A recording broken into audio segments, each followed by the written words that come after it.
Hi, so in this video, I'm going to show you how to identify patterns when you are dividing larger numbers. So we're going to start by using this problem for an example. So I've got 2,400 divided by 600. And so we know that division is the opposite or the inverse operation of multiplication. So essentially we're saying what number can we multiply by 600 to get 2,400? And so one way that we can always do that is thinking about the fact families that we know. So we know that 6 times something gets us 24. Okay? So we have to think about what is that something? 6 times what is 24? Well, 6 times 4 is 24. So we know our answer is going to be 4 something, but we don't know what. We don't know if it's going to be 4, 40, or 400. So one way we can think about this is to just think about it in a little bit different way. So instead of 2,400, we can think of this number as 200 or 24 hundreds because there's a 0 in the tens and the hundreds place. So essentially what we're saying is 24 hundreds divided by 600s. Well, if we take those labels off, we know 24 divided by 6 is 4. So our answer is just 4. But like we said in the beginning, these are opposite or inverse operations. So we can always check our answer to a division problem by multiplying this number times this number. We should get this number if our answer is correct. So let's check our work. 600 times 4, well, we've got 0, 0. 6 times 4 is 24. So we are correct that the answer is 4. Okay, so let's look at another example. This problem is going to be 1,800 divided by 90. 1,800 divided by 90. So 1,800 divided by 90. Again, we see some numbers and some patterns that we already know and recognize. So essentially, we're saying that we're going to be using the fact family that has 18 and 9. We know 9 times what is 18? Well, 9 times 2 is 18. So our answer is going to be 2 something. So we can think of this number as 180 tens. So notice I'm just really dropping that last 0 when I say that. 180 tens divided by 90 is how many tens? 9 tens. Okay. So I'm saying 180 tens divided by 9 tens. Well, if we go back and look, we know that our answer is going to be 2 something. So we can think about it like this. 9 times 2 is 18. So we know it's not going to be 2.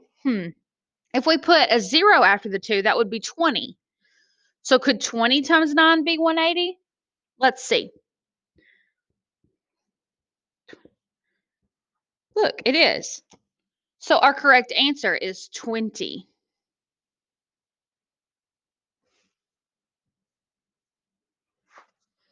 So 1,800 divided by 90 is 20.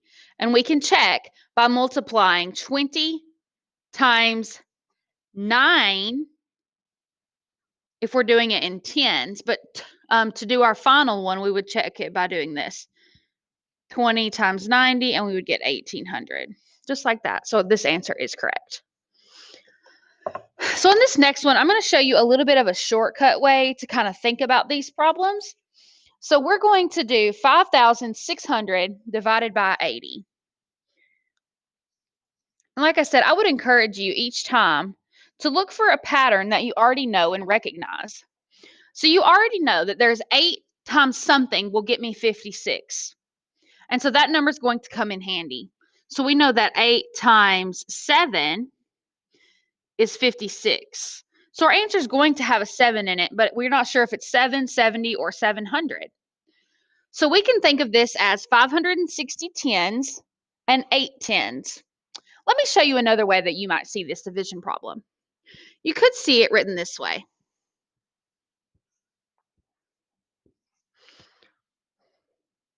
Sometimes you'll see division problems written this way. And so when I say that we can think of this as 560 tens and 8 tens, basically what we're doing is just eliminating that 0. And you can do that for as many zeros that you have in both the top and the bottom. So now we just need to divide 560 by 8. Well, we know 56 divided by 8 is 7. And so if we multiply that by 1 power of 10, it would be 70. So I'm thinking the answer is 70. So let's check and see. We need to check by multiplying 70 times 80 and see if we get 5,600. Okay, well, we've got 0, 0, bunch of zeros.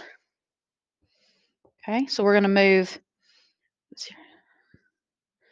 Oh, and look, we did get 5,600 for our answer. So our final quotient is 70. So let me show you that again with the where you can mark off the zeros, because that's going to make it a lot easier on you moving forward. So I'm going to look back at the first example where we did 2,400 divided by 600. So I can write it this way.